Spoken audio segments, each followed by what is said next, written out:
क्या अब कोरिया में भी छिड़ सकता है युद्ध? क्यों इसके साथ महाशक्तियों के भी आपस में टकराने का खतरा? उत्पत्ति। इस संघर्ष की जड़ें वर्ष 1910 से 1945 के बीच जापान द्वारा कोरिया के अधिग्रहण में निहित हैं। जब जापान द्वितीय विश्व युद्ध में पराजित हुआ, तब मित्र देशों की सेनाएं याल्टा सम्मेलन 1945 में कोरिया पर 4 शक्ति ट्रस्टीशिप स्थापित करने के लिए सहमत हुईं। हालांकि सोवियत समाजवादी गणराज्यों का संघ ने कोरिया पर आक्रमण कर उसके उत्तरी हिस्से पर नियंत्रण कर लिया, जबकि दक्षिणी क्षेत्र मुख्य रूप से संयुक्त राज्य अमेरिका के अधीन रहा।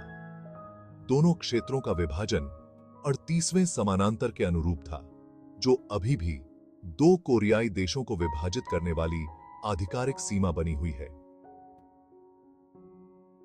वर्ष 1948 में कोरिया गणराज्य यानी दक्षिण कोरिया और democratic people's republic of Korea यानी उत्तर कोरिया की स्थापना की गई थी। जैसा कि दोनों ने क्षेत्रीय और वैचारिक रूप से अपनी पहुंच बढ़ाने की कोशिश की, तदनुरूप दोनों देशों के बीच कोरियाई संघर्ष उभरा। कोरियाई युद्ध उत्तर कोरिया ने सोवियत संघ के समर्थन से 25 जून 1950 को दक्षिण कोरिया पर हमला किया और अंततः उसके अधिकांश हिस्सों पर नियंत्रण कर लिया। बदले में अमेरिका के नेतृत्व में संयुक्त राष्ट्र बल ने जवाबी कार्रवाई की। वर्ष 1951 में डगलस मैकार्थर के नेतृत्व में अमेरिकी सेना ने 38वीं समानांतर रेखा को पार किया और उत्तर कोरिया के समर्थन से चीन में प्रवेश के अपने प्रयासों को गति दी। बाद में वर्ष 1951 में अमेरिका को आगे बढ़ने से रोकने के लिए शांति वार्ता शुरू हुई।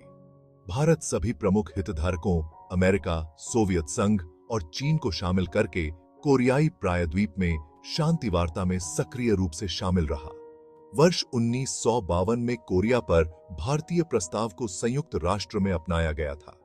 27 जुलाई 1953 को संयुक्त राष्ट्र कमान, कोरियाई पीपुल्स आर्मी और चीनी पीपुल्स वॉलंटियर आर्मी के मध्य कोरियाई युद्ध विराम समझौते पर हस्ताक्षर किए गए थे।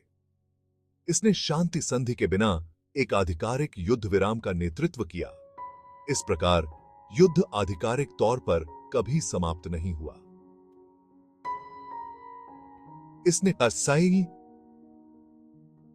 कोरियाई असैन्यीकृत जोन की स्थापना का भी नेतृत्व किया, जो कि उत्तर कोरिया और दक्षिण कोरिया के बीच बफर जोन के रूप में कोरियाई प्रायद्वीप में भूमि की एक पट्टी है।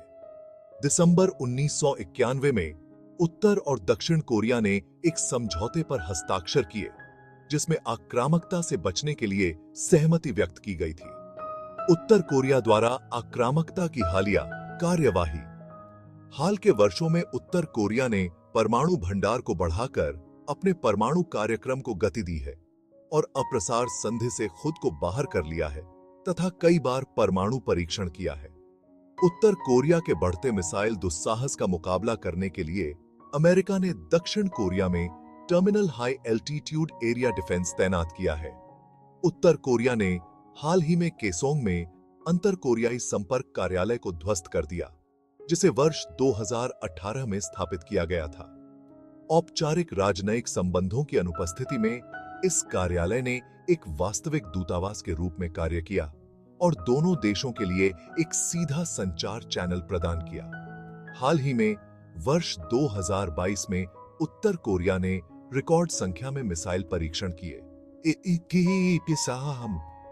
इसने अंतर महाद्वीपीय बैलिस्टिक मिसाइल का परीक्षण कर तथा वर्ष 2017 के बाद अपना पहला परमाणु परीक्षण विस्फोट करके तनाव को और बढ़ा दिया।